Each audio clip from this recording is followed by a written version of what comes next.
কাইলৈ কাৰণে super level আজি শৰ্টৰ মাধ্যমে আহক কাইলৈ ক'ত ট্ৰেড কৰিব লাগিব গোটেইখিনি সুপাৰ লেভেল আপোনালোকৰ লগত মই শ্বেয়াৰ কৰি দিওঁ 22,863 22,568 22,276 to 22,081 21,805 21,626 21,333 21,041 আৰু যেহেতু বিজেপিয়ে সম্পূৰ্ণ নিজৰ মেজৰিটিত জিকা নাই এটা এলায়েন্স বনাই জিকিছে যোনটো এনডিএ বুলি কোৱা হৈছে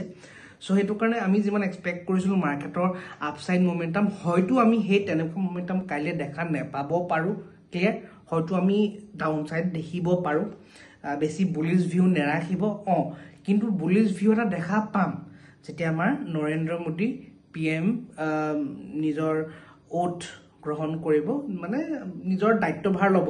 ঠিক আছে তেতিয়া আমি ভাল মোমেন্টাম এটা দেখা পাম আৰু যদি কোনবা শেয়াৰ কিনি ভাবিছে মেবি তেওঁলোকে অকমান ৰিস্ক লৈ এতিয়া কিনিব পাৰে বা সুইং ট্ৰেড অকমান কৰিব পাৰে হেতু ৰিস্কত যোনটো অলপ অকন মই কলো বাকি I am not a financial adviser লগ পাম নতুন ভিডিঅ'ত